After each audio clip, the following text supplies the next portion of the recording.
I interviewed Gatha Crowson Beavers, born May 6, 1938 in Limestone County. Miss Gatha had been legally blind for over 20 years, but you wouldn't hardly know it by how she operates. Her love for large hat has always had me guessing what was the story behind that.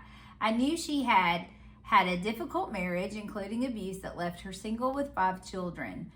Her faith in God never seemed to waver because of her difficult situation. I wanted to see if I could get a glimpse into her past to see about the resilience that she carries. When Miss Gatha spoke of her parents, Nancy Ruth and Barnabas Ballantyne, which everyone referred to as Bonnie, she obviously had a deep respect for both of them. The kind of respect that you wouldn't second guess. She's been delighted in being their child and was grateful for her upbringing.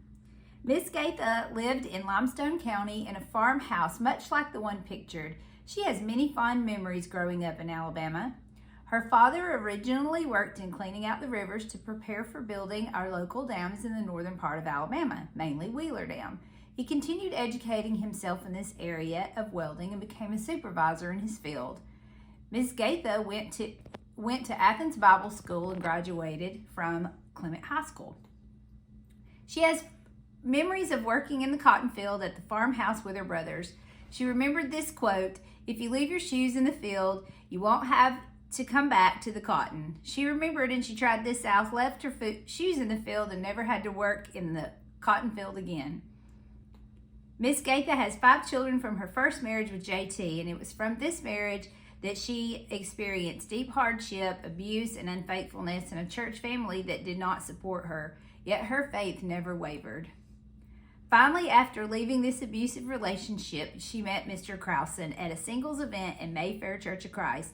They eventually married, and he adopted all 5 of her children and helped her raise them while supporting her as she began speaking at women's events all over the world about God's faithfulness and goodness no matter what situation you're in. She was very successful in her speaking events and was very popular in her day. I would like to add here that Gatha's love for hats originally spurred from her church's belief system that women should keep their head covered. She wears hats now because the glare from light distracts what little vision she has left, and the rims help, and maybe a little bit because of the glamour.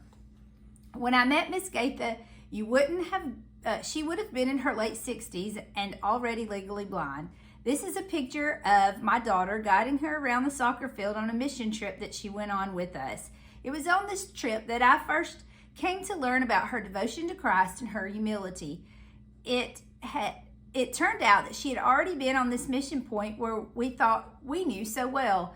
She had spoken to the ladies there and already had relationships with some of our sweet friends at Village Church of Christ. And because of that, I saw a glimpse of her genuine heart for Jesus and others.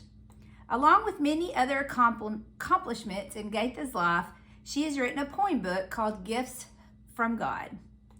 Mr. Carey died in 2017, and in 2019, Miss Gatha married Mr. Beavers, making all the local papers. Miss Gatha was 81 years old.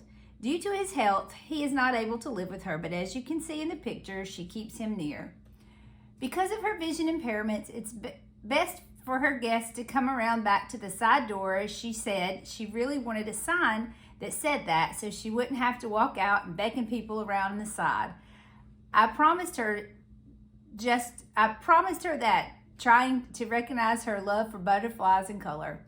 Gatha's life has fascinated me.